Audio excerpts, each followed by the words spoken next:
아멘. 전도서 3장입니다.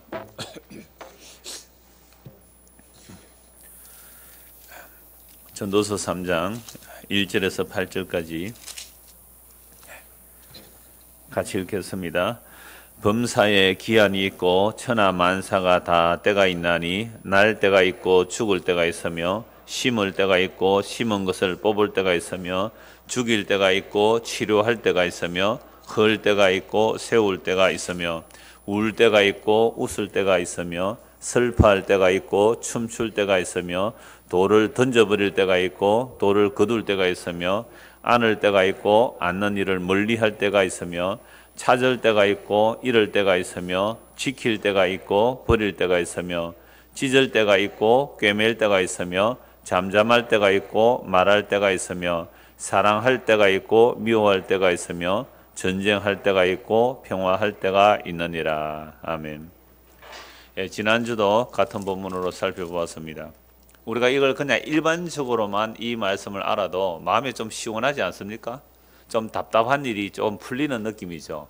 뭐 그럴 때가 있어. 막 울고 있으면 뭐라고 하면 돼요? 울 때가 있으면 웃을 때가 있는 거야. 이렇게 말할 수 있잖아요.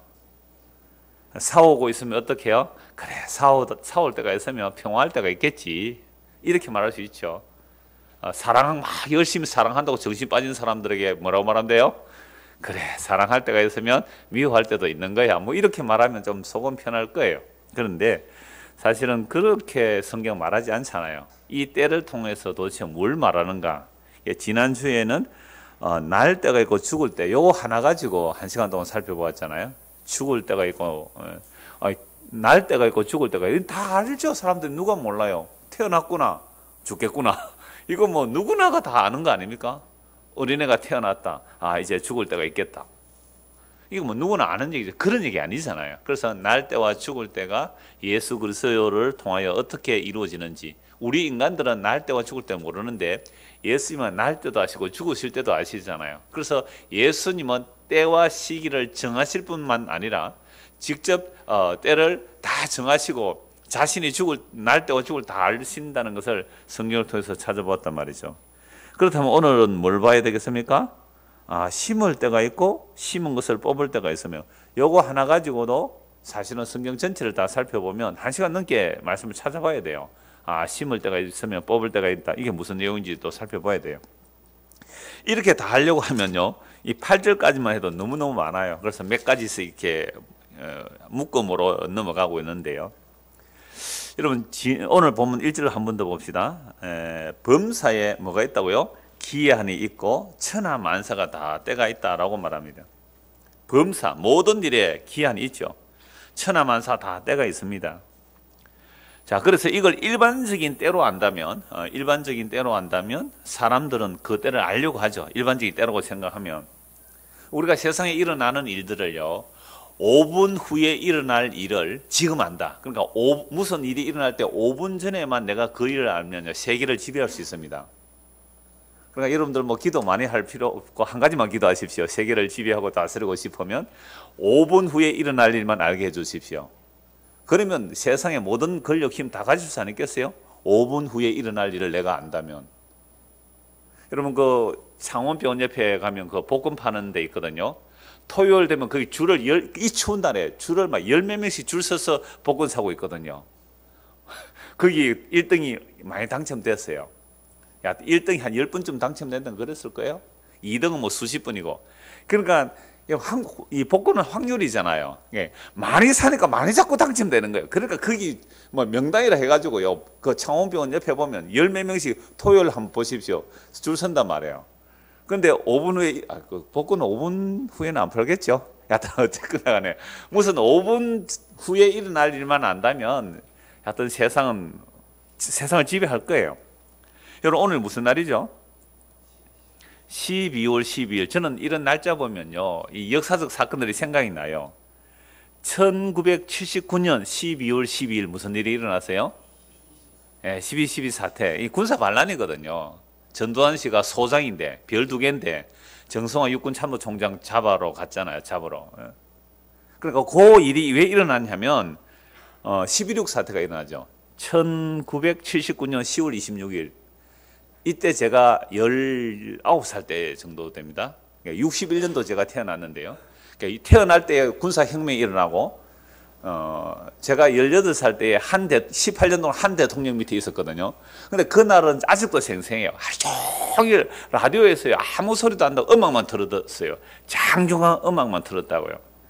그때 이제 이 뭐 보안사 사령관인 그 전두환 씨가 뭐 하여튼 이것저것 힘을 합해가지고 12.12 사태를 일으키고 그리고 1980년 5월 17일 날 군사 쿠데타를 일으키죠. 그래서 뭐 국회 해산시켜버리고 자기가 체육관에서 대통령 되는 거죠. 여러분 이런 일이 일어날 때에 만약에 5분 뒤에 무슨 일이 일어날 걸 알았다면 그죠? 그 뭐 안가에서 김재규 씨입니까? 대통령 시위할 거 알았다면 대통령이 그거 딱 사전에 차단 안 했겠어요. 그러니까 5분 후에 1분 후에 일도 우리는 모르잖아요.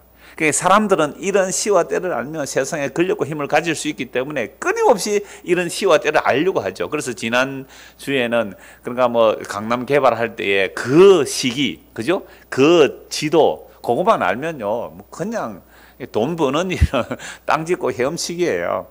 그런 때를 알기 위해서 오늘도 수많은 사람들이 로비를 하죠. 정보를 알려고 합니다. 아는 것이 힘이라고 지금 정보 전쟁이 일어나고 있는 것입니다. 그런데 성경에서 과연 그런 때를 말할까요? 그러니까 날 때가 있고 죽을 때가 있다. 심을 때가 있고 뽑을 때가 있다. 죽을 때 치료할 때 이런 때라는 것은 결국 영적인 것에 관한 말입니다. 그런 표현이 안 되어 있을지라도 이 말씀은 영적으로 해석해야지 이걸 세상의 어떤 때로 보면 안 된단 말이에요. 그래서 예수님께서 말씀하셨잖아요. 너희가 천기는 잘 분별한다. 저녁에 날이 붉으면 내일 날이 맑겠다. 해가 질 때 붉으면 내일 날이 맑거든요. 그럼 아침에 뭐 어떻게 되면 오늘 날이 흐리라 이런 거 잘 알죠. 왜? 농사 짓는 사람이나 바닷가에 일하는 사람들은 일기예보를 잘 예측해야 그날 농사를 짓고 고기를 잡을 수 있거든요. 요즘은 일기예보를 해주지만 옛날에는 경험으로 알지 않습니까? 그래서 예수님이 말씀하셨거든요. 너희가 천기는 잘 분별하면서 이 시대는 분별 못하느냐. 예수님께서 이 말씀 왜 하셨을까요? 예수님께서 사람들이 표적 보여달라고 했거든요. 그러니까 너희는 천기는 분별하면서 이 시대를 분별을 못하느냐 이 말은 지금 누가 왔는지 그거 알아보라 이 말입니다. 여러분 구약에서 메시아가 오시면 종말이거든요. 구약에서 그리스도가 오신다는 약속이 예수님으로 인하여 일어났단 말이죠. 그러면 예수님을 보고 종말을 알고 예수님을 보고 회개하고 예수님을 믿어야 되는 거죠. 그게 가장 중요한 시기를 아는 겁니다. 때를 아는 거예요. 그럼 오늘날은요. 이미 오신 예수 그리스도가 누군지 알고 믿는 거 그보다 더 중요한 일은 없어요. 왜? 초림부터 재림까지 전체가 종말이거든요. 무슨 때를 기다립니까? 뭐 성공의 때를 기다립니까? 돈 벌 때를 기다립니까? 아니요. 정말 예수님 초림 오셨을 때 예수님 이 땅에 오셨을 때 사람들이 시기를 모르고 때를 몰라서 예수님 안 믿었잖아요. 그거 심판이에요. 그런데 예수님 누군지 알고 믿으면 구원이란 말이죠. 그리고 오늘 예수님 오신 지 2000년 지난 오늘도 가장 중요한 때가 뭡니까? 2000년에 오셔서 십자가에 죽으신 그 예수가 누구신지 이 성경에 기록된 계시의 말씀을 통하여 알고 믿는 거 이거보다 더 중요한 일이 없단 말이에요. 그래서 그 예수님 알고 믿는 자가 다시 오실 그리스도를 기다리는 겁니다. 다시 오실 그리스도를 우리는 이미 약속된 말씀으로 기다려야 되는 것이지 그때 오면 믿을 게 그건 아니에요. 그건 심판이에요. 주님 오시는 그날에 믿을 수는 없다 이 말입니다. 시간을 스톱시켜버리기 때문에 번개가 번쩍인 같이. 그러니까 오늘 이 초림과 재림 전체가 종말의 때거든요. 그러니까 재림 직전에 뭐 제3성전이 세워지고 시대별로 다르고 그건 전부 다 잘못된 세대주의 해석입니다. 그 초림부터 재림까지 전체가 종말이기 때문에 이 종말의 가장 중요한 것은 회개하고 예수 믿는 겁니다. 이보다 더 중요한 때는 없거든요. 그 예수께서 일단 오셨을 때 그 말씀 하시잖아요. 너희가 왜 시기는 분별할 줄 알면서 지금이 언제인지를 분별하지 못하느냐. 그 말씀 하신 거죠. 그래서 예수님이 누구신지 알고 믿는 것 그보다 더 중요한 때는 이 종말에 없습니다. 초림부터 재림까지 가장 중요한 때가 뭐라고요? 예수님 누구신지 알고 믿는 거예요. 그러니까 종말의 때는 계산 안 해도 됩니다. 이 다음 주에 또 이 때에 대해서 다음 주에 또 볼 거예요. 그래서 예수님께 제자들이 이렇게 묻죠. 부활하시고 나서. 그리고 예수님의 제자들도 예수님 3년 동안 따라다니면서 날마다 뭘 기다렸어요? 때를 기다렸거든요. 언제입니까? 언제입니까? 그들이 기다리는 때가 뭐예요? 이스라엘을 회복하는 것이 이제입니까? 예수님이 임금으로 올랐을 때가 이제입니까? 늘 그거 관심 가지고 따라갔잖아요. 12명이 다 그거 보고 따라갔거든요. 예수님께서 예수님께서 왕으로 등극하는 그때를 바라보고 따라갔단 말이에요. 근데 십자가 지니까 어떻게 해요? 몽땅 다 도망가죠. 야, 이 실패다, 이건 아니다. 그런데요, 예수님 3일을 부활하세요. 40일 동안 또 천국 복음을 전하셨어요. 그리고 재림하기 직전에, 성천하기 직전에 제자들이 모였습니다. 그때 제자들이 묻죠. 주님, 이스라엘을 회복하심이 이때입니까? 이스라엘 회복하심이 이때입니까? 그때 예수님 뭐라고 말씀하시죠? 시기와 때는 아버지께 속했으니 너희는 성령이 임하면 내 증인이 되라, 그렇게 말했거든요. 우리가 아이들에게 그러잖아요. 엄마 아빠 어디 갔다 올게. 애들은 언제 옵니까? 꼭 물어요. 엄마 아빠 볼일 보고 올게. 언제 옵니까? 왜 물어요? 내가 언제 오든지 공부는 하고 있으라 하고 간단 말이에요. 공부는 하고 있으라. 그런데 꼭 물어요. 때를 언제 오시는지. 왜 물어요? 실컷 놀다가 엄마 오기 30분 전에 공부하는 척 하려고. 그러니까 우리가 때를 묻는다는 게 이런 마음이 있잖아요. 예수님 언제 오시면 왜요? 뭐 하려고요? 그때까지 놀다가 하루 전에 회개하려고요. 그러니까 우리는 주님을 사랑하면 지금이라도 좋습니다. 너희가 주를 보지 못하나 믿고 말할 수 없는 사랑으로 사랑한다고요. 그러면 주님 오시기를 기다리는 게 당연하죠. 그러니까 때를 기다리는 것 자체가 다른 노림수가 있는 거예요. 주님을 사랑하지 않는 거예요. 그래서 때와 시기는 주님께 달려있는 거죠. 그래서 오늘 저와 여러분이 이 말씀을 통하여 도대체 무슨 때를 준 성경이 말하고 있는지를 살펴보려고 합니다. 자, 오늘 본문 2절 보십시오.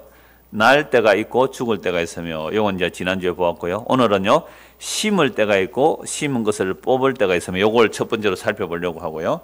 그 다음에 3절에 죽일 때가 있고 치료할 때가 있으며, 요건 흘 때와 세울 때 같이 연결해서 흘 때와 세울 때 두 번째 살펴보려고 하고요. 세 번째는 울 때가 있고 웃을 때가 있다. 요건 슬퍼할 때 춤처럼 같이 연결되니까 크게 세 가지 살펴보려고 합니다. 오늘 크게 세 가지. 첫 번째는요, 심을 때가 있고 심은 것을 뽑을 때가 있고, 두 번째는 흘 때가 있고 세울 때가 있고, 세 번째는 울 때가 있고 웃을 때가 있고. 큰 제목은 뭐 울 때고 웃을 때로 말씀을 나누었습니다. 자, 그러면 심을 때가 있고 심은 것을 뽑을 때가 있다. 이것도 일반적인 얘기는 다 하는 얘기예요. 여러분, 우리가 채소 씨앗 뽑을 때요, 무 씨앗 뿌리 놓으면요 많이 뿌려 놓아요. 그리고 뭐 합니까? 속는다 말이에요. 그러니까 내가 심을 때 있으면 뽑을 때, 과일나무도 마찬가지거든요. 심어놓고 안 좋은 것을 뽑아냅니다. 심을 때가 이거 다 하는 얘기, 그런 얘기 아니잖아요. 그럼 성경에서 도대체 심을 때가 있고 뽑을 때가 있다는 말이 무엇일까? 이것만 해도 사실 1시간 다 해도 부족해요. 근데 심을 때가 있고 뽑을 때가 이게 도대체 무슨 말씀일까? 이건 하나님께서 이스라엘 백성을 보고 말하는 거예요. 심는다 뽑는다는 게 다 이스라엘 백성들을 보고 말하는 겁니다. 이사야 5장을 한번 찾아보겠습니다. 이사야 5장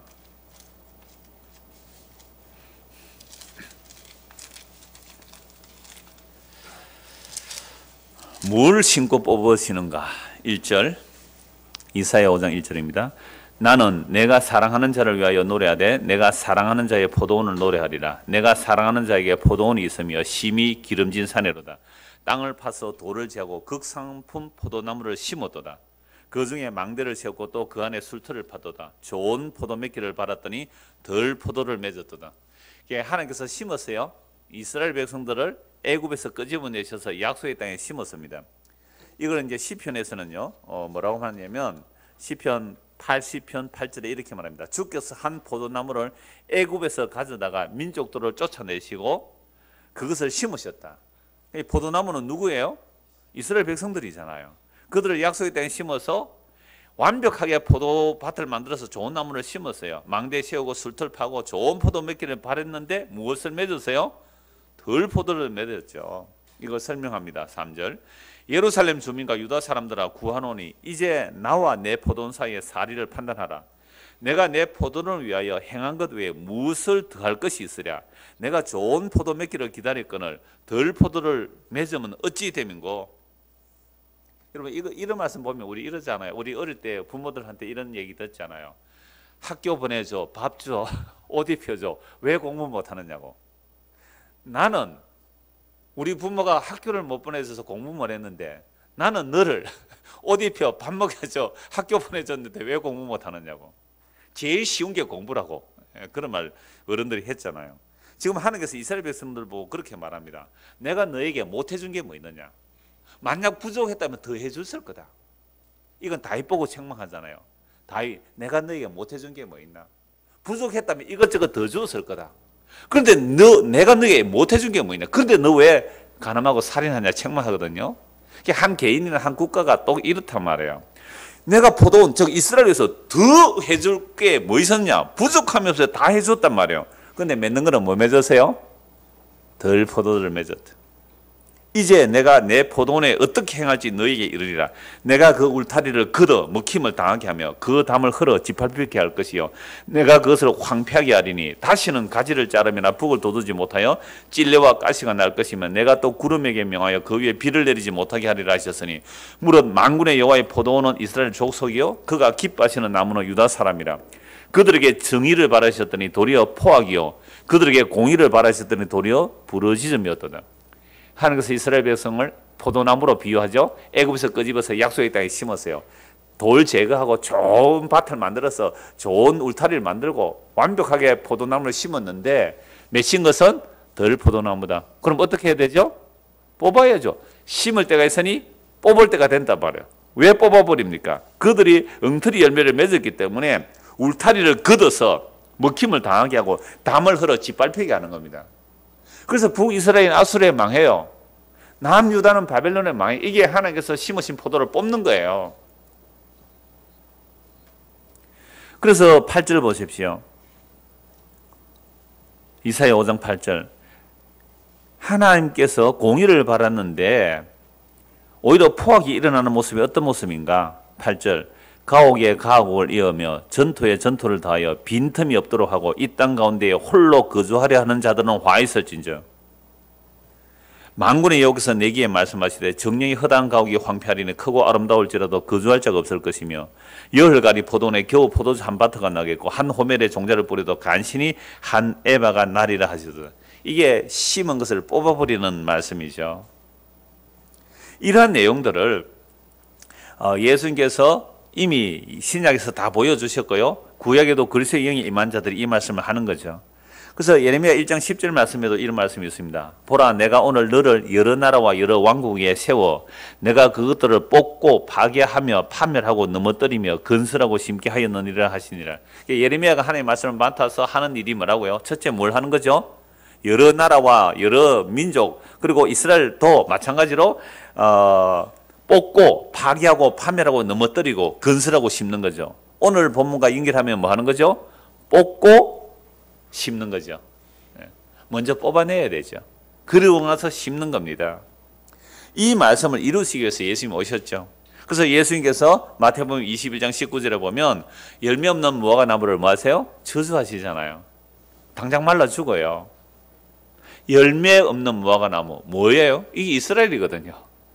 율법 지킵니다. 성전 있어요. 제사 지냅니다. 제사장 있습니다. 날마다 율법 지켜서 율법을 철두철미하게 지키면서 머리부터 발끝까지 자기들은 율법의 의로 흠이 없다고 사는 사람들이에요. 근데 예수께서 그들 보고 뭐라고 해요? 너희들은 열매가 없다. 율법을 왜 준지 이유를 모르는 거예요. 율법 잘 지켜서 남을 정죄 판단은 잘하는데 정작 너희는 열매가 없다. 그래서 말라 죽는 거예요. 그래서 뽑고 심고 뽑는 것, 이게 심을 때가 있고 뽑을 때가 있는데요. 예수께서 뽑으러 오신 거예요. 그래서 무화과나무 저주해버리잖아요. 그리고 마태복음 15장 13절에서는요 이렇게 말씀합니다. 내 하늘 아버지께서 심으시지 않는 것은 뽑힐 것이다. 하나님께서 심으신 자들은 예수님을 주와 그리스도로 믿는데 예수님을 믿지 않는 자들은 뽑힌단 말이에요. 우리가 지난주 그 앞주 줄 오전에 본 말씀처럼 예수님을 보고 귀신 들렸다 미쳤다 하는 자들이 있잖아요. 그들은 하나님께서 심으신 자가 아니에요. 그런데 정말 세리와 죄인 가운데 다 아니에요. 세리와 죄인 가운데 물론 또 어떤 바리새인들 가운데서도 회개하고 예수 믿는 자들이 있거든요. 그들은 주께서 심으신 거예요.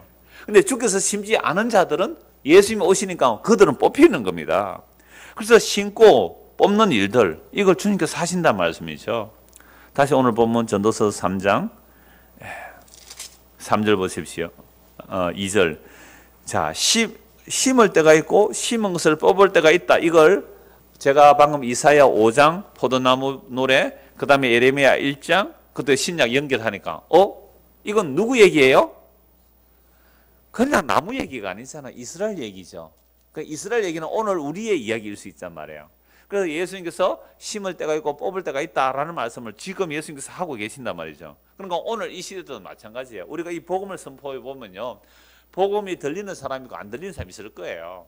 이게 복음을 듣고 믿으면 구원받는 거거든요. 그건 주님께서 심으신 거구나. 근데 복음을 전했는데 복음을 배척하고 복음을 받아들이지 않는 자가 있잖아요. 그럼 초대교부터 지금까지 계속 있는 거예요. 그럼 그 사람들은 뭐예요? 저건 주께서 심으신 것이 아니라 뽑히는 거구나. 이렇게 되는 겁니다.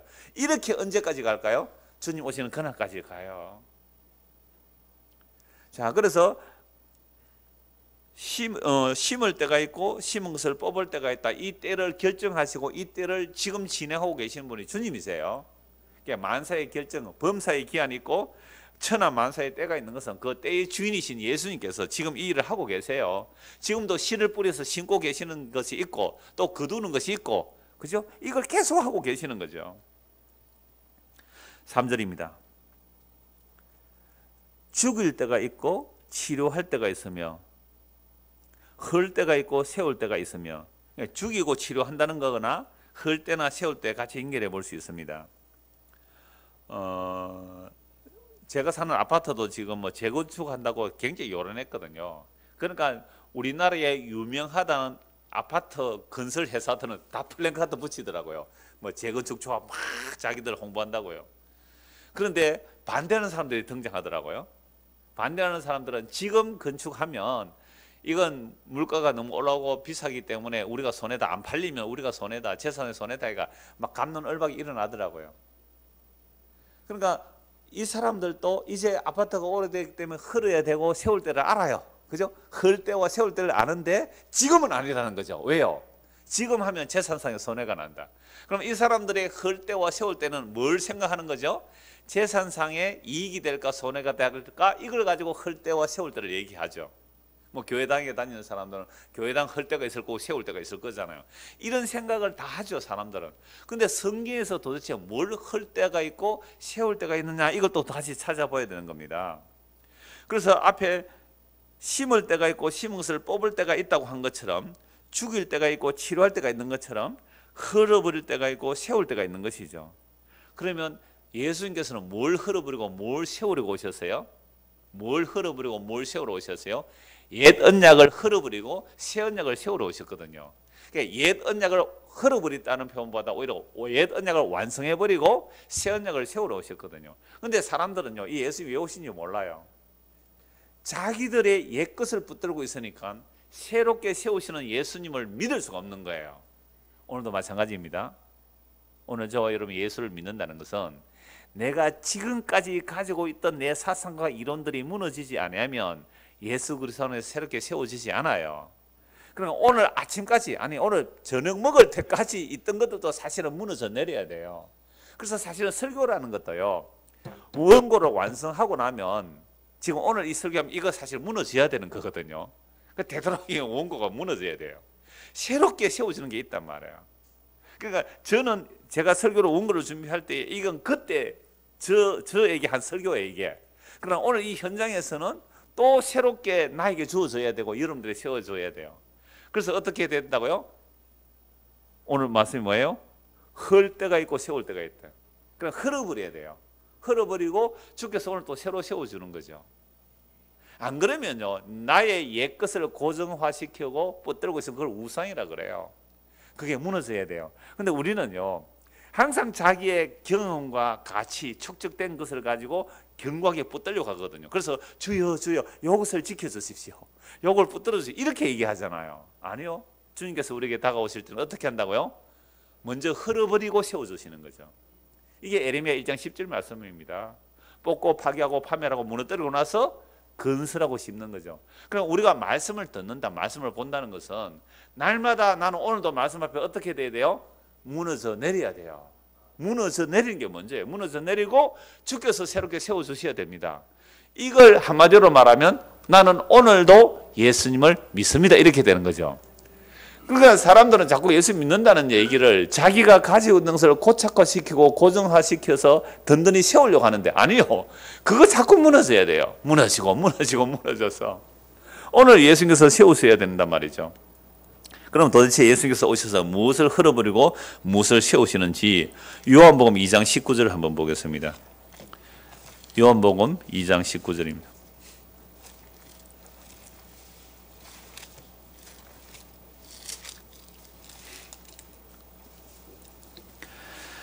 요한복음 2장 19절 예수께서 대답하여 이르시되 너희가 이 성전을 헐라 내가 사흘 동안에 일으키리라.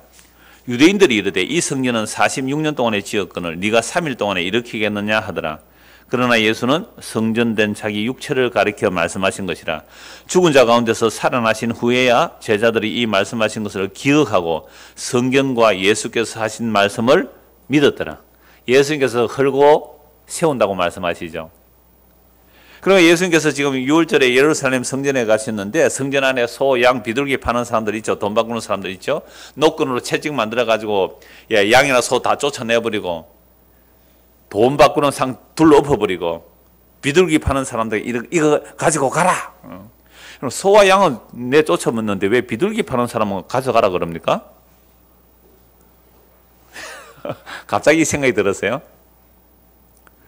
소나 양은 뭐 쫓아내도 주인이 찾아가겠죠. 그런데 비둘기는 쫓아보면 어떻게 해요? 날아가 버릴 거 아닙니까? 이 비둘기 가지고 온 사람은 가장 가난한 사람이거든요. 이거 다음 주일 오후에 속죄제 2에서 가난한 사람들의 속죄제를 볼 건데 그들 비둘기 가져오는 얘기거든요. 그러니까 소와 양은 좀 부자들이에요. 비둘기도 확 상자 깨가지고 쫓아보면은 그것도 가난한 사람이 잡으려고 얼마나 힘들겠어요. 그 생각이 들었어요. 그러니까 비둘기 파는 사람들에게는 이거 가져가라. 안 쫓아내습니다. 양과 소는 쫓아내버리고 비둘기 파는 사람은 이건 그냥 상자에 담아왔던지 가져가라고 내줍니다. 그러면서 아버지 집을 장사하는 집으로 만들지 말라라고 하시면서 성전을 청결케 하시죠. 이때 제자들이 이런 생각을 하는 거죠. 성경 말씀에 주의 전을 삼원은 열심히 나를 삼키리라 한 것을 기억하더라. 이게 시편 69편 말씀인데 예수님 저러시다가 죽겠다. 성전을 삼원은 그 열심 때문에 예수님 죽는 건 맞잖아요. 그래서 예수님을 십자가 죽일 때 고발하는 제목이 성전을 허는 자거든요. 성전 파괴자로 제목을 삼아서 고발했기 때문에 정말 주의 전을 삼원은 그 열심 때문에 예수님이 죽임 당하는 거죠. 이런 일을 하니까 네가 왜 이런 일을 하냐, 네 무슨 표적 보여주겠느냐라고 할 때 예수님이 하신 말씀이 뭐예요? 이 성전을 헐어버리라. 내가 3일 만에 일으키겠노라. 여러분 성전이라는 것은요 우리가 생각하는 그 예배당과 차원이 다릅니다. 유대인들에게 성전이라는 것은 정말 하나님의 임재거든요. 그 어마어마한 성전을 헐어버리라는 거예요. 46년 동안 지었는데 당신 어떻게 3일 만에 짓겠느냐. 못 알아듣죠. 말씀을 못 알아듣죠. 그래서 나중에 결국은 십자가에 죽으시고 부활하고 나서야 그 성령이 임해야 되죠. 그 말씀은 이 말씀이었구나. 예수님의 자기 몸이 죽으시고 3일 만에 부활하신 것 이것이 뭐예요? 헐고 세우시는 거구나. 그러면 잠언서에 나오는 헐고 세운다는 말씀은 결국 예수님께서 옛 언약을 헐어버리고 새 언약을 세운다는 예수님의 자기 이야기 맞지요? 이렇게 보야 성경 맞는 거죠. 헐 때가 있고 세울 때가 있다. 그렇다면 오늘 저와 여러분들 도대체 뭘 그러면 세워야 되겠느냐? 예수 믿는 거죠. 예수 믿는 것보다 더 중요하게 세워지는 것은 없습니다. 그러니까 이 땅에 있는 모든 것들은 흐려져도 괜찮은 거예요. 그래서 성도라는 것은요, 이 역사 속에서 영원하지 않는 것들이 허물어지고 무너지고 영원한 것이 우리 안에 세워지는 겁니다. 그러니까 예수님을 알고 믿게 되었다. 여러분 정말 예수님이 십자가 지신 그 예수님이 다 이루었다는 그 예수님이 정말 내 눈에 보이려면 어느 정도로 허물어져야 되겠습니까? 어느 정도로 무너져야 아무도 관심 없는 미련하고 어리석은 십자가, 멸시천대받은 십자가, 그쪽으로 내 마음이 끌릴까요? 여러분 우리는 본성적으로 멸시받고 미련하고 어리석은 내 마음이 안 끌립니다. 우아하고 멋있고 아름다운데 마음이 끌리는 거예요. 본능입니다. 본능. 견물생심이라고요. 좋은 거 보면 마음이 생겨. 좋은 거 보면. 더럽고 추한 거 보면 마음이 안 간다고요. 돌아서고 싶죠. 도망가고 싶죠. 어떻게 그 십자가에 마음이 끌려요? 그러니까 하나님의 자기 백성을 허물어뜨리고 세우시기 위해서는 내가 가지고 있는 헛된 것들이 무너져 내리는 것, 이게 역사 속에서 성도에게 일어나는 일입니다.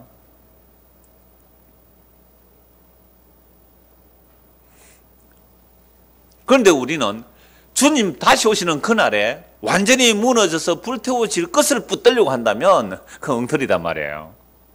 그럼 성경은 이렇게 간단합니다. 저는 성경을 볼수록 정말 간단해요. 우리가 믿는다는 것은 보이지 않는 것을 믿는데, 보이는 것을 붙들어서 그걸 단단히 세워서 내 혼자, 아까 이사야 5장 8절 봤죠? 이사야 5장 8절. 포도나무를 심어서 좋은 열매 맺으라는 것은 고와 과부 나그네를 잘 돌보라는 거예요. 하나님의 긍휼을 베풀라는 말이에요. 그러니까 이스라엘 땅은 사고 팔고 못해요. 부동산 투기를 하면 안 돼요. 그런데 그런 율법을 받고서도 부동산 투기를 해서 가옥에 가옥을, 전투에 전투를 더하여 홀로 살아남으려고 하는 자들은 화이슬 진저. 그게 뭐예요? 자기를 위해서 성을 세우는 거 아닙니까? 이게 가인의 후손들이에요. 가인의 후손들이 에녹성을 쌓지 않습니까? 창과 칼을 만들어서 내가 나를 지키겠다는 거. 이게 사람들을 세우는 거예요. 근데 그렇게 세우면 영원한 주님의 나라를 바라보지 못하기 때문에 하나님의 자기 백성인데 자꾸 헛것을 세우면 그거 무너뜨려요. 무너뜨리고 흔들어 버려서 영원한 것, 이 세상 불타 없어지더라도 사라지지 아니할 그 영원한 생명, 그거 붙들게 하시고 그거 세우게 하시려고 주님께서 일하시는 거죠. 그래서 성도는요, 예수 믿지 않는 사람보다 이 세상에서 더 힘들어요. 많이 흔들려요. 영원한 것 붙들게 하시기 위해서. 그래서 이거 싫으면 나 예수 믿는 거 포기하겠어요 하라고 제가 잠수꾸 말씀드리는 거예요. 물론 나 예수 믿는 난 그런 거 싫어하고 포기하고 갈지라도 하나님께서 택한 백성을 다시 잡아올 거예요. 다시 잡아서 영원한 새 것을, 영원한 것을 우리 안에 심어주시는 거죠.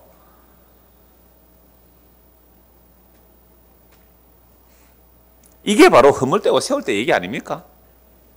자, 그러면 주께서 우리가 하나님의 백성이에요. 우리가 하나님의 백성이라면 그럼 주께서 우리에게 있는 헛된 것들을 허물어뜨리고 영원한 것을 세워주시는데 그 과정은 눈물이에요. 아까 찬송했잖아요. 눈물 꼴짝이 더듬으면서 나의 갈 길 다 간 후에. 이게 울 때와 웃을 때예요. 성도는 이 땅에 울 때가 많아요. 웃을 때는 적어요. 그걸 예수님 다 하신다니까요. 예수님 이 땅에 오셔서 울고 다니셨어요. 예수님 울고 다녔어요. 성경에 구체적으로 울었다는 거 3번 나와요. 웃으셨다는 말씀 한 번도 없어요. 기뻐하셨다는 표현은 한 번 있어요. 딱 한 번 기뻐하셨다. 그럼 3번 울면 한 번 기쁜 거예요. 그러니까 성도도 어떻게 살겠어요? 뭘 정확하게 숫자로 대입할 수 없지만 3번 울면 한 번 기쁠 거예요. 성경 찾아보겠습니다. 누가복음 19장입니다. 누가복음 19장 41절.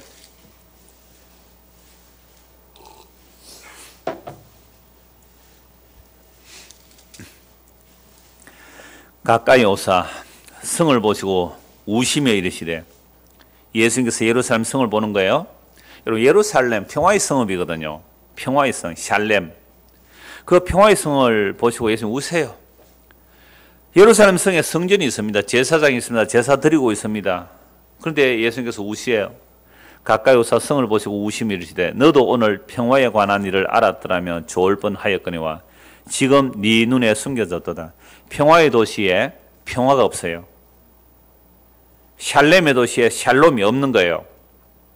예수님께서 평화의 왕으로 오셨는데 예수님을 알아보지 못하는 겁니다. 그래서 예수님을 못 알아보니까 평화의 소식을 알지 못하는 거예요. 그들의 눈에 숨겨져 있는 겁니다. 43절. 날이 이를지라 내 원수들이 토둔을 쌓고 너를 둘러 사면으로 가두고 또 너와 및 그 가운데 있는 내 자식들을 땅에 메어치며 돌 하나도 돌리에 남기지 아니하리니 이는 네가 볼살핌 받는 날을 알지 못함을 인함이니라 하시니라. 여러분, 아까 이사야 5장에서 포도나무 비유 봤죠? 하나님께서 이스라엘 백성을 애굽에서 끄집어내셔서 가나안 땅에 심었단 말이에요. 좋게 땅을 만들어서 극상품 포도나무를 심어놨는데 맺힌 게 뭐였어요? 들포도였죠.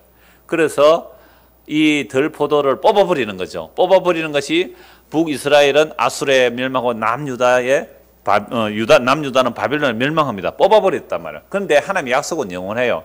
그 뽑혀버린 그 바벨론에서 다시 70년 만에 자기 백성을 돌이켜와요. 뽑아서는가 다시 뭐 하려고요? 심으시려고. 그래서 바벨론에서 끄집어서 다시 예루살렘에 심으셨어요. 그러면 바벨론 포로 잡혀갔다가 돌아오는 자들은 어떤 모습이냐면 전원자, 소경, 잉태한 자, 자기 힘으로 오지 못하는 자들이에요. 그래서 반드시 우리가 예수 믿는다는 것은 나의 의가 다 무너지고 정말 죄인이 되어서 쩔뚝거리는 죄인으로 혼자 올 수 없는 죄인의 모습으로 주님의 약속 하나 붙드는 것, 예수님의 십자가 붙드는 것, 그게 무너지고 세워진 자거든요. 무너지고 뽑히고 세워지는 자예요. 뽑혀서 세워지는 자란 말이죠. 이런 모습으로 온 겁니다. 그런데요, 바벨론 벌써 돌아서 또 한 500년 지났거든요. 성전 재건됐거든요. 근데 또다시 무슨 일이 일어나요? 또 뽑혀야 돼요. 또 뽑혀야 돼요. 그래서 예루살렘을 보고 예수 우시는 거예요. 예루살렘아, 예루살렘아, 네가 평화의 소식을 알았더라면. 그런데 너희 눈에 지금 가려져 있다. 평화의 왕을 배척하고 있거든요. 그래서 그 예루살렘을 예수께서 AD 70년에 로마 장군이 쳐들어와서 그 예루살렘 성을 공격하기 위해서요, 토둔을 쌓는 겁니다. 여러분, 안시성 영화 보셨어요? 안시성은 인기가 있어서 영화 몇 번 나왔어요. 그 안시성을 공격할 때 어떻게 공격합니까? 토둔을 쌓는다고요. 그 얼마나 많은 군대가 흙으로 담을 쌓아서 성벽을 넘어가려고 하다가 그 토둔이 밑에 물길을 줘서 무너뜨려서 실패하고 물러가잖아요. 양만춘 장군이 화살 쏘아 도망가죠. 그러니까 유대가 예루살렘을 그 로마의 군대 장군이 와서 성을 3년 동안 포위합니다. 그리고 토둔을 쌓아서 예루살렘 무너뜨린단 말이에요. 이게 예수님 눈에 보이는 거예요. 그런데 이들은 지금 평화의 소식을 알지 못해요. 그래서 예수님께서 예루살렘 보고 우세요. 예루살렘아, 예루살렘아, 네가 평화의 소식을 알았더라면. 여러분, 예수님께서 오늘 우리 보고 우시겠어요? 안 우시겠어요? 이 한국의 교회들을 보고 우시겠어요? 안 우시겠어요? 왜 우실까요? 왜 우실까요? 지금 무너질 것을 붙들고 있거든요. 무너질 것, 불태워질 것을 붙들고 있고, 영원한 주님을 의지하지 않는다면 그거 보고 예수님 안 우시겠어요? 이 세상 불탈 때에 너도 못하겠구나. 이 세상 재물만 취하다. 이 세상 불탈 때에 너도 못하겠구나. 여보시오 내 형제요, 여보시오 내 동표요, 죽기로 오시오. 그런 찬송 안 하잖아요, 요즘. 그런 찬송하는 교회 봤습니까? 그래서 예수님께서 오늘 우리를 보고 우세요. 이게 첫 번째 울음이에요. 물론 이게 순서상 첫 번째, 두 번째는 아니에요. 이게 뒤에일 수도 있는데요. 요한복음 11장 보십시오. 요한복음 11장. 또 우시는 장면인데요. 32절. 요한복음 11장 32절. 마리아가 예수 계신 곳에 가서 배우고 그 발 앞에 엎드려 이르되 주께서 여기 계셨더라면 내 오라버니가 죽지 아니하였겠나이다 하더라. 예수께서 그가 우는 것과 또 함께 온 유대인들이 우는 것을 보시고 심령에 비통히 여기시고 불쌍히 여기사 이르시되 그를 어디 두었느냐 이르되 주여 와서 보옵소서 하니 예수께서 눈물을 흘리시더라. 여기서 예수님 우시죠. 그럼 마르다, 마리아, 나사로, 예수님 사랑하는 가족이었어요. 예수께서 예루살렘 갈 때 종종 이 집 가정에 들렸습니다. 그런데 나사로가 병이 들었습니다. 사람을 보내죠. 병이 들어 있을 때에 예수님, 우리 오빠가 병 들었습니다. 와서 빨리 좀 낫게 해주십시오. 근데 예수님 일부러 안 가요. 죽도록 내버려둬요. 죽고 나서 4일이 지나서 찾아왔습니다. 마르다가 쫓아나오고 마리아가 쫓아나오고 예수님이 계셨다면 우리 오빠 안 죽었을 텐데요. 원망이죠. 사람 보냈는데 왜 빨리 안 왔습니까? 예수님 와셨다라면 안 죽었을 거 아닙니까? 죽은 자도 살리는 예수님인데. 근데 아팠을 때 와야지. 죽고 나서 이제 뭘 합니까? 그러니까 막 마리아도 울고 마르다 울고 동네 사람 우니까 예수님께서 그걸 보고 우시는 거예요. 예수님 눈물 흘리니까 해석을 이렇게 해요. 사람들이 36절. 이에 유대인들이 말하되 보라 그를 얼마나 사랑하셨는가 하며 그중 어떤 일은 말하되 맹인의 눈을 뜨게 한 이 사람이 그 사람은 죽지 않게 할 수 없더냐 하더라. 이에 예수께서 다시 속으로 비통히 여기시며 무덤에 가시니 무덤이 굴이라 돌로 막았거늘 예수께서 이르되 돌을 옮겨 놓으라 하시니 그 죽은 자의 누이 마르다가 이르되 주여 죽은 지 나흘이나 되었으며 벌써 냄새가 나나이다. 예수께서 이르시되 내 말이 네가 믿으면 하나님의 영광을 보리라 하지 아니하였느냐 하시니. 여러분 이 사건을 통해 예수님이 왜 우셨을까요? 그러니까 유대인들이 해석을 하죠. 이야 참 마르다 마리아 사랑하고 나사로 사랑했는데 막 죽어버리니까 예수님이 슬퍼서 우는가 보다. 그 울음 아니잖아요. 왜 우셨을까요? 마르다 마리아 보고 아직도 예수님 누군지 알지 못함 때문에 우시는 거예요. 예수님께서 보면 이렇게 말씀하시거든요. 내가 부활이며 생명이다. 나를 믿는 자는 죽어도 살겠고 살아서 믿는 자는 영원히 죽지 아니하리라. 근데 나사로가 살아서 예수 믿었잖아요. 그래서 죽어버렸어요. 근데 예수님은 그 나사로가 죽은 게 아니에요. 예수님은 나사로가 뭐예요? 생명과 부활 안에 있는 겁니다. 생명과 부활 안에 있기 때문에 예수가 나사로 나오라 하면 살아서 나온다니까요. 죽은 자가 아니라 이 말입니다. 근데 그걸 몰라요. 그렇게 사랑받는 마리아조차도 몰랐어요. 예수님 당신이 계셨다면 우리 오빠 안 죽었을 텐데 이것밖에 몰라요. 마지막 죽어서 부활하는 그거 말고 그건 마르다 마리아 알아요. 그거 말고 내가 부활이고 내가 생명이잖니. 그러니까 죽어도 내 안에 있으면 살아있는 거야. 이걸 믿지를 못하는 거예요.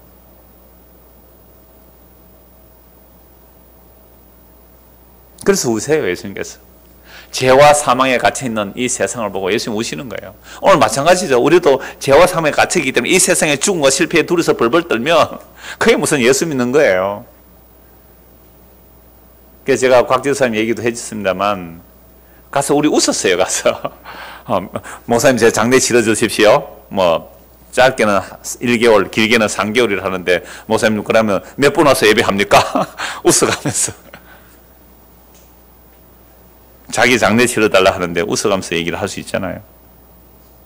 뭐가 있으면요 정말로 그리스도께서 나의 헛된 것을 무너뜨리고 영원한 생명을 우리 안에 심어주셨으면 뽑아버리고 심어주셨다면 그렇게 할 수 있는 거죠.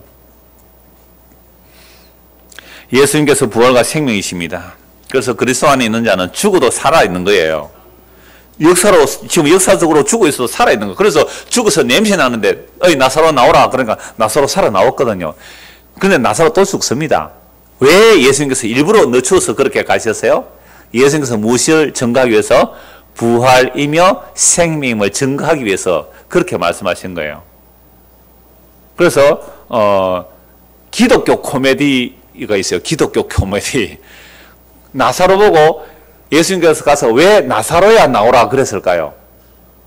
기독교 코미디입니다. 그냥 나오라 하면 다 나왔을 끼기 때문에 그냥 나오라 하면 죽은 자가 다 나오기 때문에 그래서 나사로야 나사로만 꼭 집어서 살려내는 거죠. 그러니까 예수께서 부활이요 생명이라는 것은 지금 그리스도 안에서 죽으면 뭐 아래 있어요? 부활 안에 있고 생명 안에 있는 겁니다. 이게 진짜 생명 얻은 거예요. 천하를 죽어도 살 수 없는 귀한 생명 얻은 거예요. 그래서 우리 그 조영호 집사님이 딸한테 그랬대요. 네가 천하보다 귀한 생명이래. 이러니까 뭐지? 이러대요. 중학생이 천하보다 귀한 생명 뭐라고? 못 알아듣는 거 맞잖아요. 정말 오늘 저와 여러분이 예수를 믿는다. 부활이며 생명이신 예수님을 믿습니까? 그러면 지금 죽어도 우리는 어디 안에 있다는 거예요? 부활과 생명 안에 있는 거죠. 이걸 모르니까 예수님께서 어떻게 해요? 우세요. 쓰잘데기 없는 거, 시시한 거, 그거 자꾸 울고불고 있어요, 우리는. 이거 없으면 안 되는데, 이거 없으면 안 되는데. 그럼 뭐 때문에 울어보셨어요? 그럼 진짜 뭐 때문에 울어보셨어요? 속상해서 우셨죠? 남편 애 좀 민다고 우셨죠? 그게 울 일입니까? 정말로 울 일이 뭐예요? 정말로 울 일이. 부활이며 생명이신 예수님을 알지 못하면 그게 예수님 우시는 거예요. 진짜 평화의 소식을 모르니까 우시는 거예요. 예루살렘아 예루살렘아 너가 평화를 모르구나. 부활과 생명이신 예수를 알지 못해요. 그 사랑받는 마리아조차도 부활과 생명을 제대로 모르니까 예수님 우시는 거예요 지금. 세 번째는요. 히브리서 5장을 한번 보십시오. 히브리서 5장.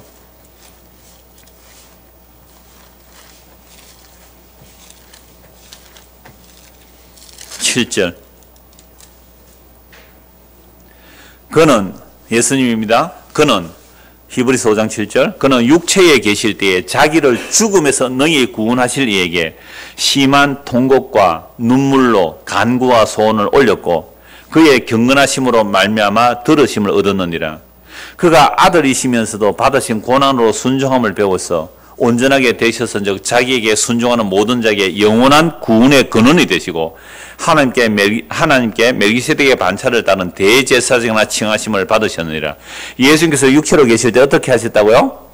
자기를 죽음에서 능히 구원하실 이에게 어떻게 기도하셨어요? 심한 통곡과 눈물로 간구와 손을 올렸어요. 그의 경건하심을 말마 들으심을 얻었다. 여러분, 예수님께서 이 기도 언제 하셨을까요? 심한 통곡과 눈물로 언제 이렇게 기도하셨을까요? 감람산 깊은 밤중에 그 겟세마네 동산에서, 여러분 감람산이라는 것은 올리브 동산이에요. 올리브, 겟세마네라는 것은 기름 짜는 틀.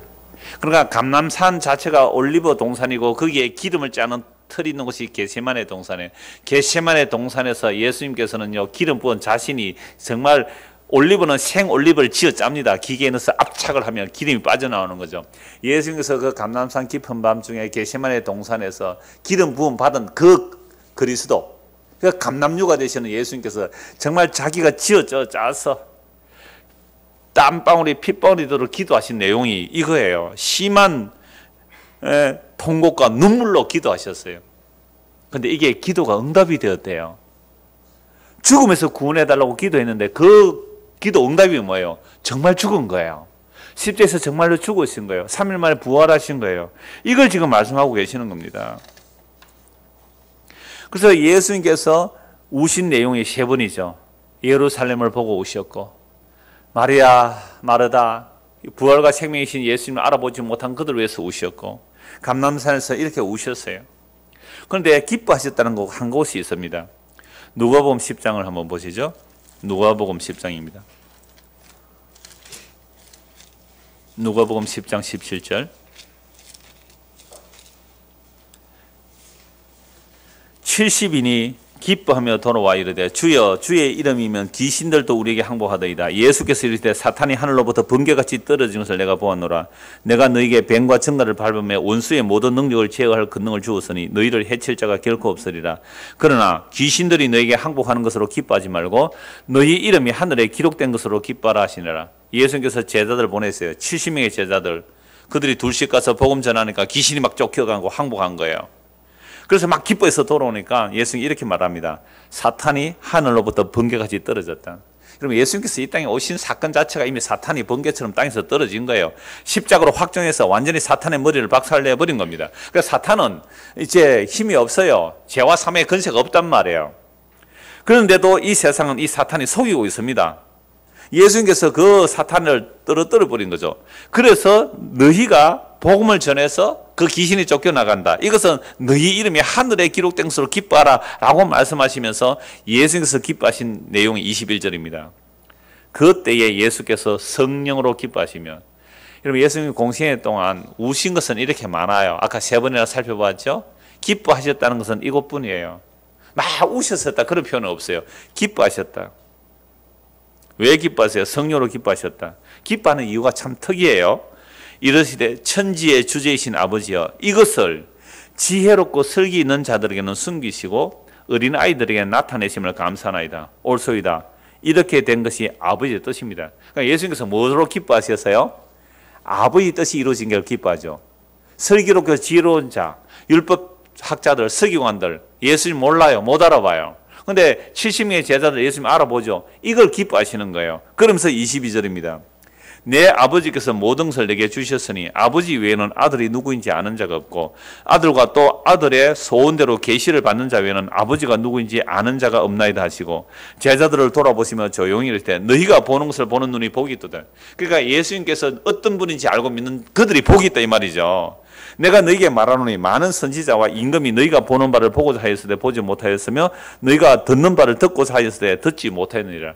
예수님의 말씀을 가지고 나가서 복음을 전했더니 귀신이 항복하는 거죠. 이걸 기뻐서 돌아오니까 그래 그건 사탄이 이미 항복된 거다. 그리고 너희 이름이 하늘에 기록된다 라고 하면서 예수님께서 기뻐하시는 거예요. 이걸 지혜롭고 슬기로운 자는 숨기시고 어린아이 같은 자들. 그러면 이 70명의 어떤 사람들입니까? 이 70명의 제자들은 어린아이 같은 자들이죠. 똑똑하고 잘난 자가 아니라 이 말입니다. 이들에게 하나님의 계시를 나타내 보이시는 것, 이걸 예수님이 기뻐하신 거예요. 그래서 예수님께서는 세 번이나 오셨고 한번 기뻐하셨다 그러는데, 이 예수님의 삶의 모습이 사실 오늘 저와 여러분의 삶이 되는 겁니다. 그럼 우리도 이 땅을 살아가면서 울 일이 많을까요? 웃을 일이 많을까요? 울 일이 많습니다. 예수님께 가신 그 길로 성도는 가게 돼 있거든요. 그래서 우리도 이 땅에서 울 일이 많은 이유는 내가 붙들고 있는 것들이 무너져 내려야 하고 거기에 영원한 것이 심겨져야 하기 때문에 그렇습니다. 무릇 모든 것이 뽑혀 나갈 때는 아픔이에요. 상실할 때 아픔이에요. 그러나 그 뽑혀 나가는 것보다 더 놀라운 것이 심겨지기 때문에 그게 울 때가 있고 웃을 때가 있고 기쁨의 날이 있는 거죠. 그래서 예수님께서 아버지 뜻을 다 이루시고 그 아버지 뜻을 이루시는 예수님을 통하여 보고 알고 믿는 자들은 그게 예수님의 기쁨이란 말이죠. 그래서 복음이 땅 끝까지 다 전거되고 자기 백성을 다 찾게 되시면 그건 예수님의 영원한 기쁨의 날이 됩니다. 히브리서 12장 보시죠. 히브리서 12장입니다.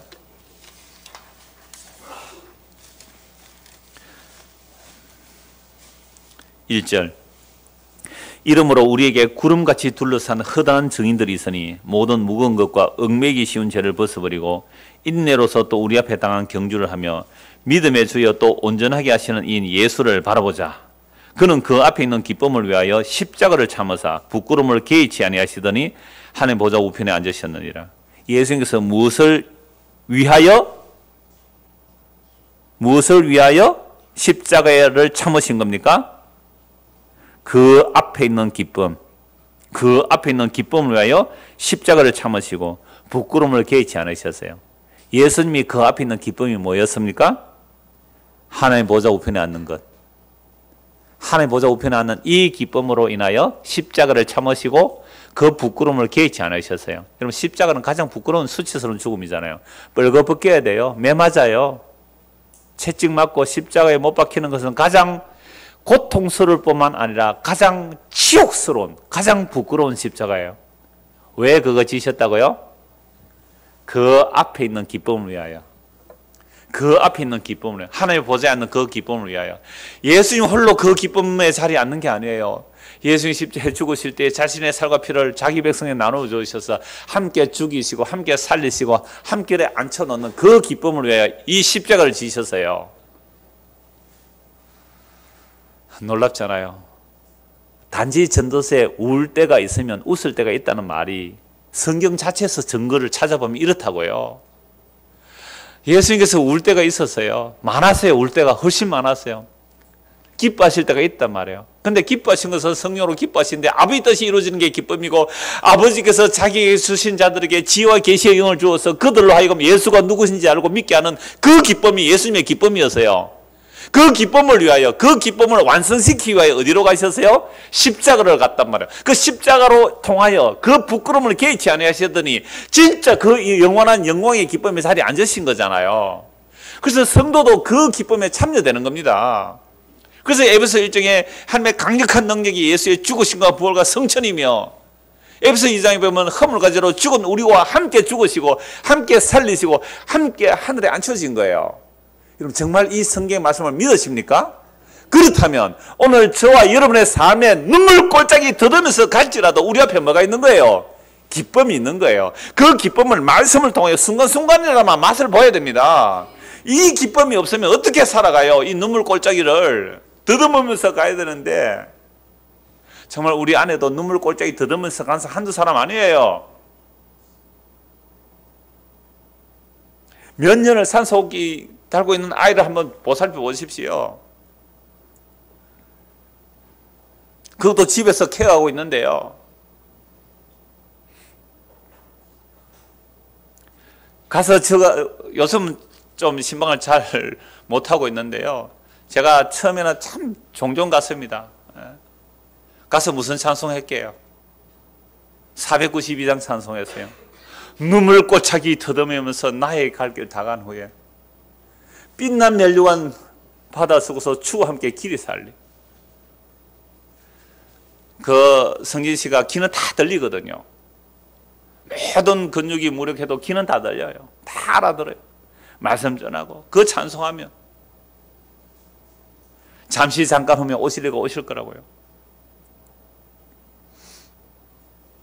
다시 보시죠. 12장 2절 믿음의 주여 또 온전하게 하시는 이 예수를 바라보자. 왜? 우리가 눈물 흘리거든요. 고통스러울 때에 누구를 바라보자고요? 예수님을 바라봅시다. 예수님은 자기 앞에 있는 그 영원한 기쁨을 위하여 십자가를 참으사 부끄러움을 깨치 아니하시더니 하나님의 보좌 우편에 앉으신 거예요. 그러면 성도도 이 길을 갑니다. 우리가 예수 믿는다는 것은 그리스도와 한 몸으로 묶이는 거거든요. 그래서 이 길을 간단 말이에요. 그래서 울 때 피곤해요. 3절 보십시오. 너희가 피곤하여 낙심하지 않기 위하여 죄인들이 이같이 자기에게 거역한 일을 참으시는 생각하라. 우리가 피곤해요. 낙심해요. 자꾸 거역하다니까 또 매도 맞아요.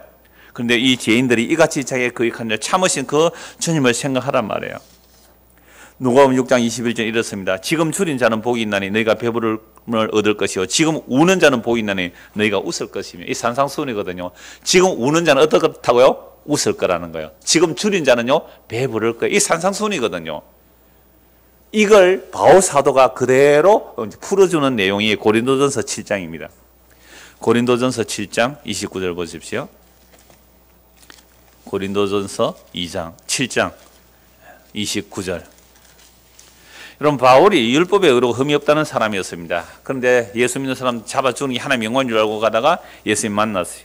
예수님 만나고 나니까 완전히 뒤집어지죠. 그래서 나오는 말씀들이에요.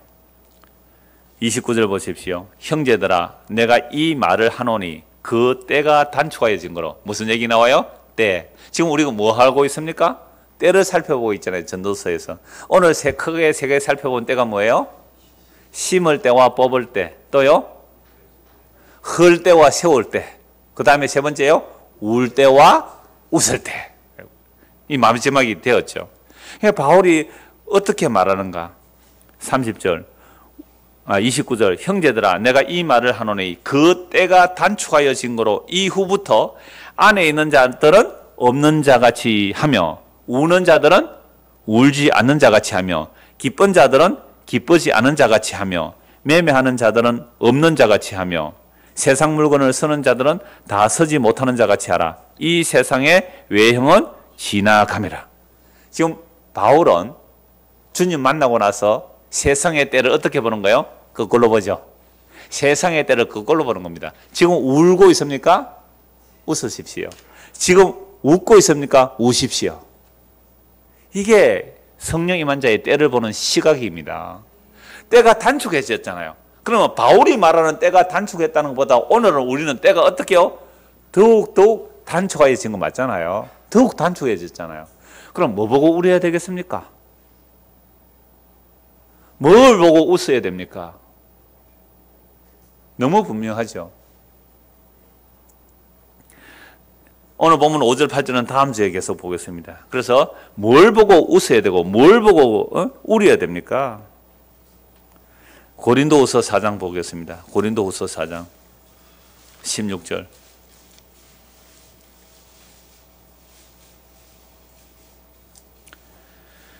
그러므로 우리가 낙심하지 아니하노니 우리의 그 사람은 낡아지나 우리의 속 사람은 날로 새로워지도다. 우리가 잠시 받는 환난에 경한 것이 지극히 크고 영원한 영광에 중한 것을 우리에게 이루게 함이니. 보십시오. 성도는 이 땅에 무엇을 많이 한다고요? 환난이 많다 그랬죠. 우는 일이 많아요. 왜 그렇습니까?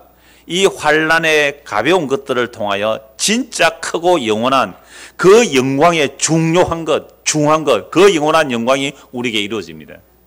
한 3번 울고 한 번쯤 기뻐하는 거예요. 그 기쁨은 잠시예요. 왜요? 이 역사 속에서 맛만 보는 거거든요. 정말 예수님께서 그 부끄러움을 참으시고 십자가를 참으시고 부끄러움을 개의치 않는 것은 그 앞에 있는 기쁨을 위하여 그 길로 가신 거잖아요. 그러면 우리가 그리스도와 한 몸이라면서요. 내가 그리스도 안에 그리스도가 내 안에 있다면서요. 그렇다면 우리도 무슨 길을 간다고요? 눈물 꼴짝이면서 더듬면서 환난의 길을 가요. 그런데 이렇게 가는 것을 통하여 영원한 영광에 중한 것이 우리에게 이루어진다는 겁니다. 18절 같이 읽읍시다. 우리가 주목하는 것은 보이는 것이 아니요 보이지 않는 것이니 보이는 것은 잠깐이요 보이지 않는 것은 영원함이라.